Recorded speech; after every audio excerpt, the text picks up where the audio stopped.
प्यारे मित्रों, नमस्कार। आज के सत्संग की शुरुआत हम करते हैं भगवान बुद्ध के चरणों में नमन करते हुए, शरण भाव में डूबते हुए। आज हम भगवान बुद्ध के अनमोल वचन को सुनेंगे और उनके भाव में डूबेंगे और भगवान ओशो ने इतने सुंदर सूत्रों को खोला है, उसकी चर्चा करेंगे।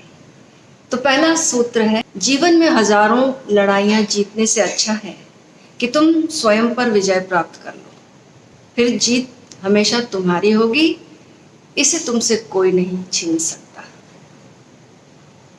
जब भी जीत की बात चलती है तो सिकंदर याद आ जाते हैं कि सिकंदर सबसे बड़ा दुनिया को जीतने वाला इतिहास में हुआ है पिछले सदियों में। सिकंदर जीत के दुनिया भी सब कुछ हार जाता है। सिकंदर जीत के दुनिया भी सब कुछ हार जाता है, मगर अंदर की बेचैनी से हो बीमार जाता है। जो दिल की जंग को जीते वही असली सिकंदर है। जो दिल की जंग को जीते वही असली सिकंदर है। वही भीतर की हर एक जंग से हो पार जाता है। सिकंदर और डायोजनीस की कथा भगवान ने, ओशो ने कई बार हमें उसका जिक्र किया। उस घटना का मुझे इस समय याद आती है वो कि सिकंदर जब दुनिया जीत के भारत आया तो उन्होंने सोचा, लोगों से सुना, बहुत तारीफ सुनी। एक डायोजनीस नाम का फकीर है जो कि ठीक महावीर की तरह दिगंबर रहता है और उसके आनंद और मस्ती और बुलंदी का कोई ठिकाना नहीं है। शहंशाह भी उसके सामने फीके पड़ जाएं। ये सुन के सिकंदर को लगा, मेरे से महान कोई हो सकता है, चलो जाके देखा तो जाए। देखने के लिए कौतूहल बस गया वो, और देखकर उसकी मस्ती, डायोजनीस फकीर की मस्ती देखकर बिल्कुल ठिठक के खड़ा रह गया, अवाक। और डायोजनीस तो अपने मस्ती में थे, अपने कुत्ते के साथ सेक रहे थे धूप, तो उन्होंने कुछ कहा ही नहीं। तो सिकंदर ने अपनी परिचय दिया कि मैं महान सिकंदर हूँ। तो डायोजनीस कहा, ठीक है, तो आप क्या करते हैं? तो बताया कि मैं महान सिकंदर हूँ और मैं सारी दुनिया को जीतने का प्रण कर चुका हूँ और आधी से ज़्यादा जीत चुका हूँ। अब आगे की बारी है, तो मैंने सोचा आपसे आशीर्वाद लेकर चलता हूँ, आपसे मिलकर चलता हूँ, तो आपके लिए मैं क्या कर सकता हूँ? तो डायोजनीस ने कहा, नीचे से ऊपर तक सिकंदर को देखा, मेरे लिए क्या कर सकते हो? फिर कहा, एक काम करो, ये जो तुम खड़े हो ना, मेरी धूप रोक रहे हो, इसे छोड़ दो और याद रखना, किसी की धूप कभी मत रोकना, किसी की धूप कभी मत रोकना, तुम आदमी खतरनाक दिखते हो। सिकंदर तो एकदम हक्का बक्का रह गया। फिर बोला कि अब तुम दुनिया जब जीतने चले हो, उसके बाद का क्या प्लान है, क्या करोगे दुनिया जीत के? प्रश्न पूछा सिकंदर ने सिकंदर से। तो सिकंदर ने जवाब दिया, आराम करूंगा, ठीक आपकी तरह, ऐसी शांति और आनंद में विश्राम करूंगा, आपके ही पास आऊंगा, ये गुर जानने के लिए, सीखने के लिए, शिक्षा ग्रहण करने। तो डायोजनीस ने कहा, विश्राम करोगे, आनंद और मस्ती से मेरे पास रहोगे? तो अभी कौन सी देर हुई है? अपने कुत्ते से बोला, देखो देखो, हम पागल, हमने कुछ जीता ही नहीं और हम आराम कर रहे हैं, विश्राम में पड़े हुए हैं यहाँ पर। और ये देखो चतुर बुद्धिमान आदमी कि सारी दुनिया जीत कर आएगा, उसके बाद विश्राम करेगा हमारे पास। हम तो ऐसे दीवाने हैं, अपने कुत्ते से उसने बोला डायोजनीस ने।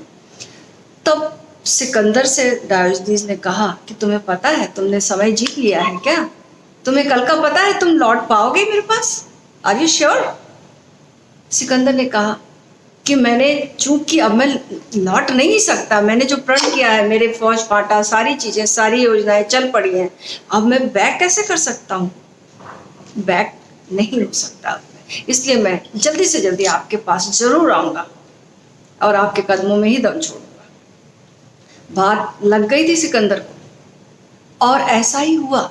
जब वो दुनिया जीत के लौट रहा था, रास्ते में ही उसकी मृत्यु हो गई। और अजब बात है कि एक ही दिन मृत्यु हुई, इधर सिकंदर की, उधर डायोजनीस की। जब डायोजनीस और सिकंदर दोनों वैतरणी नदी पार कर रहे थे, तब जो डायोजनीस और सिकंदर पीछे मुड़ के देखा, पहले सिकंदर था आगे आगे, तो पीछे मुड़ के देखा तो कहा कि थोड़ा सा शर्मा गया, क्योंकि दोनों ही दिगंबर थे। अब उसके तो डायोजनीस से कहा, कहाँ तुम्हारे वेशभूषा कहाँ गए, सारा शानो शौकत कहाँ गया, तुम तो बिल्कुल हमारी तरह हो गए। तो इसने झेप मिटाने के लिए अपनी कहता कि आज का दिन विशेष दिन है, आज के दिन एक फकीर और शहंशाह दोनों वैतरणी पार कर रहे साथ साथ, कितना शुभ दिन है ये। तो डायोजनीस ने कहा, बिल्कुल ठीक कहते हो, लेकिन तुम जिसको फकीर कह रहे हो वो शहंशाह है, और जो शहंशाह जिसको मान रहे हो वो फकीर है। तुमने जो भी जीता, जो भी शहंशाहियत जीती थी, जो भी लूट खसोट की थी, क्या तुम ला सके यहाँ पर कुछ भी? कहाँ गई तुम्हारी वो शानो शौकत? कुछ भी तो नहीं, तुम तो ठीक मेरे जैसे हो। और डायोजनीस ने कहा, हमने तो वही बचा लिया था जो बचता है, और हमने तो जो छूट जाता है उसको हमने तो छोड़ ही दिया था वहां पर। डायोजनीस ने कहा, हमने वही बचा लिया था जो बचता है अंत में, क्योंकि जो अंत में बचता हमको लगा यही बचाने जैसा है, और वो छोड़ दिया जो छूट ही जाता है। तो जो चीज छूटनी है, कहता है डायोजनीस, जो चीज छूटनी है जब छुड़ाई जाती है तो दुख देती है, और जब छोड़ दी जाती है तो सुख देती है। और हमने छोड़ दी थी, और हम आनंद में तब भी थे और हम आनंद में अब भी हैं। आज तुम लूजर हो और हम विनर हैं, और हम तब भी थे और आज भी हैं। असली जीत जो है, जिसे मौत ना छीन सके, वो असली जीत है। तो मृत्यु कौन सी जीत को नहीं छीन सकती है, उससे जीतना है। असली जीत है अपने अंतरतम आत्म विजय। बौद्ध शब्दावली में एक शब्द है अरहत, जैन शब्दावली में एक शब्द है अरहंत, और इसका अर्थ ही है कि जिसने शत्रुओं का नाश कर दिया। जिन से जैन शब्द बना है, और इसी विजय के कारण वर्धमान जो है वो महावीर कहा है, क्योंकि उन्होंने आत्म विजय प्राप्त की, अपने षट रिपुओं को जीता। सच पूछो तो हमारा दुश्मन है कहाँ? दुश्मन भीतर है। बाहर जो दुश्मन है, जिससे हम जीत भी सकते, जीत भी जाते हैं, लेकिन याद रखना, जिसको हम हरा देते हैं, जो दुश्मन हो जाता है, वो सदैव षड्यंत्र करता है। हमें भय और चिंता हमेशा ही पकड़ी रहेगी। हार और जीत का सिलसिला चलता रहेगा। एक बार जीतेंगे, आदमी जीतेगा, फिर हार आएगी। क्योंकि जब भी कोई जीतता है, देखो ना, जिसको फूल माला पहनाई जाती है, वो उसका नाम हार रखा जाता है, याद दिलाने के लिए प्रतीक है कि जीत आई है तो उसके बाद हार आएगी, हार आई है तो उसके बाद जीत आएगी। बस ये जो रोटेशन है, ये चलता ही रहता है। तो वास्तविक विजय कब है? जब हार जीत के हम पार चले जाएंगे। वास्तविक विजय षट रिपुओं को जीतना है। अपने भीतर का जो शत्रु है ना, काम, क्रोध, लोभ, मोह, ईर्ष्या, द्वेष, इसको जीतना है। और इसको कैसे जीतना है? इससे लड़ाई नहीं करनी, फिर हम गलती में पड़ जाएंगे। लड़ाई नहीं करनी, ज्ञान ही विजय है, जानना ही जीत है, और ना जानना हार है।